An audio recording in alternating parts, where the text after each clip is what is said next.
जे मी काही तुमची कर्जमुक्ती करू शकलो होतो 2 लाखापर्यंत पीक कर्जाची ती तुम्हाला मिळाली होती की नाही सांगा। गेल्या वर्षभरामध्ये मराठवाड्यात किती शेतकऱ्यांनी आत्महत्या केल्या आकडा काढा। चला माझं आव्हान आहे, मराठवाड्यामध्ये हे दळभद्री सरकार आल्यानंतर आत्महत्या किती शेतकऱ्यांनी केल्या आणि मोदी सरकार म्हणून जो काय डांगोरा पिटतायत त्या मोदी सरकारने मराठवाड्यामध्ये नोकऱ्या किती दिल्या मला सांगा। आकडे कोणता मोठा होईल। शेतकऱ्यांच्या आत्महत्या वाढत आहेत, संभाजीनगर जिल्ह्यामध्ये होत आहेत, सगळीकडे होत आहेत। एकतर कुठेतरी बातमी आली तो उपोषणाला बसला होता शेतकरी, त्याने त्या मंडपामध्येच गळफास लावून घेतला। दुसरीकडे अमरावतीमध्ये संत्रा उत्पादक शेतकऱ्यांनी आत्महत्या केली। मग त्या गावकऱ्यांनी सगळ्यांनी मिळून त्याची अंत्ययात्रा त्या प्रांत कार्यालयात केली आणि दशक्रिया विधी करायचं ठरवलं। दशक्रिया विधी करायचं ठरवलं आणि त्याचं आमंत्रण थेट पंतप्रधानांना दिलं की माननीय पंतप्रधानजी अमुक अमुक दिवशी या आमच्या बांधवांनी ह्या संत्री उत्पादक शेतकरी होता त्याने आत्महत्या केली, त्याचा दशक्रिया विधी आहे, कृपया आपण या। संकटकरी महाराष्ट्रावरती आल्यानंतर पंतप्रधान तुम्हाला दिसलेत? अतिवृष्टी झाली, अवकाळी आल्या, दुष्काळ झाला, आज सुद्धा मराठवाड्यामध्ये टँकरनी पाणी पुरवठा सुरू आहे। जवळपास किती 200, 250, 300 टँकर आज मराठवाड्यात फिरत असतील। कोण बोलते त्याच्याबद्दल? पाणी पुरवठ्याबद्दल कोण बोलते? इथे किती शेतकरी आलेत की नाही आलेत? सगळे आनंदी आहात का रे बाबांनो? अरे तुम्हाला 1 रुपयात पीक विमा मिळाला पाहिजे।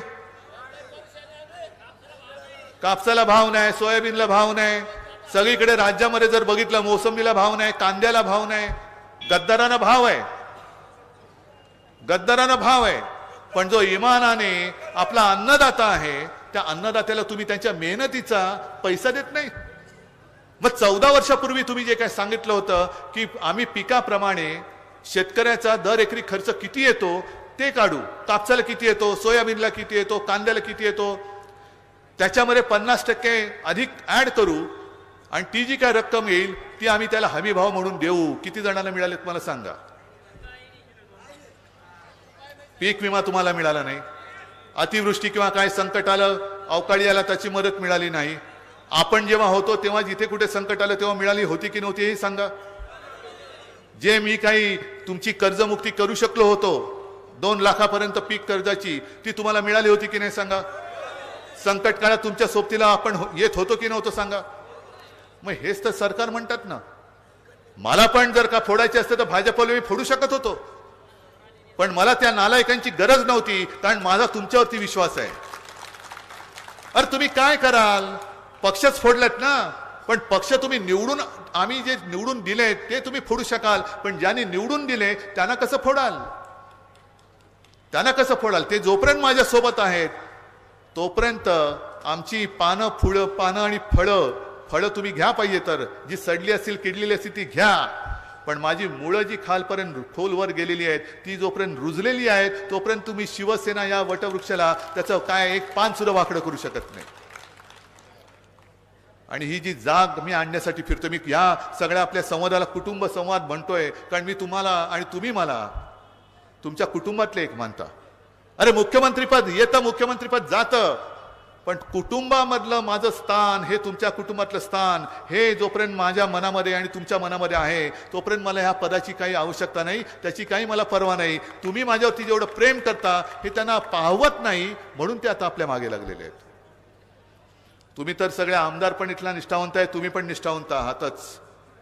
येत्या काही दिवसामध्ये लोकसभा निवडणूक येणार, या लोकसभेमध्ये पुन्हा फाडाफोडी आणि फोडाफोडीचे धंदे होतील, पैसे वाटप होईल कदाचित।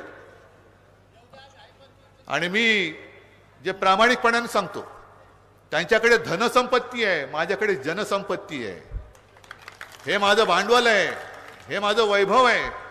अरे पैसा तुम्ही होता बदा कारण तो सगळा यांच्याच कष्टाने खाल्लेला पैसा आहे तो। तुम्ही गावागावामध्ये ज्या वेळेला या मोदी सरकारचे रथ येतात तुमच्या गावात आले असतील ना? काय केलं मग? स्वागत केलं की नाही? शाबास। कारण अनेक ठिकाणी माझ्याकडे व्हिडिओ येत आहेत, युट्यूबवरती व्हिडिओ आहेत, तुमच्यासारखे मर्द सगळे अस्सल गावकरी त्यांना अडवतायत आणि विचारतायत, अरे पहिलं मला सांगा, हे भारत सरकार का मोदी सरकार? कोणतं सरकार आहे? माझ्या देशाचं नाव काय? भारत आहे का मोदी सरकार आहे? आणि योजना ज्या आहेत त्या भारत सरकारच्या आहेत का मोदी सरकारच्या आहेत? योजना ज्या आहेत त्या ह्या सगळ्या करदात्यांच्या आणि कष्टकऱ्यांच्या पैशाच्या आहेत का मोदी साहेबांच्या खिशातल्या पैशाच्या आहेत? नाही, उत्तर कोणाकडेच नाहीये. हे तुमच्या मेहनतीवरती, तुमच्या पैशावरती स्वतःचा डांगोरा पिटणारे हे जे काही एकाधिकारशाही आणि हुकुमशाह आहेत, त्यांना छत्रपतींच्या काळाची आठवण करून देण्याची आज गरज आहे. त्याही वेळेला ते जे काही संकट आलं होतं, संपूर्ण देश जणू काय आता संपल्यात जमा होता, आणि तेव्हा छत्रपती शिवाजी महाराज एकमेव असा मर्द उभा राहिला, आग्र्याला जाऊन सुद्धा झुकला नाही. उलटा आग्र्याहून परत आल्यानंतर त्यांनी हिंदवी स्वराज्याची स्थापना केली. त्या इतिहासाची पुनरावृत्ती ही करण्याची आज आवश्यकता आहे. आणि मला खात्री आहे तुमच्यामधला जल्लोष आणि तुमची उपस्थिती बघितल्यानंतर, उदयजी, मला इकडे प्रचाराला येण्याची गरज नाही. मी इकडे प्रचाराला येणार नाही, प्रचाराचं काम तुम्ही करायचं. पण मी लोकसभेच्या माझ्या खासदाराच्या विजयाच्या आणि पुन्हा एकदा माझ्या इथल्या आमदाराच्या विजयाच्या सभेला मात्र नक्की येणार. मग तुम्ही जरा मला हात उभा वरती करून देताय वचन?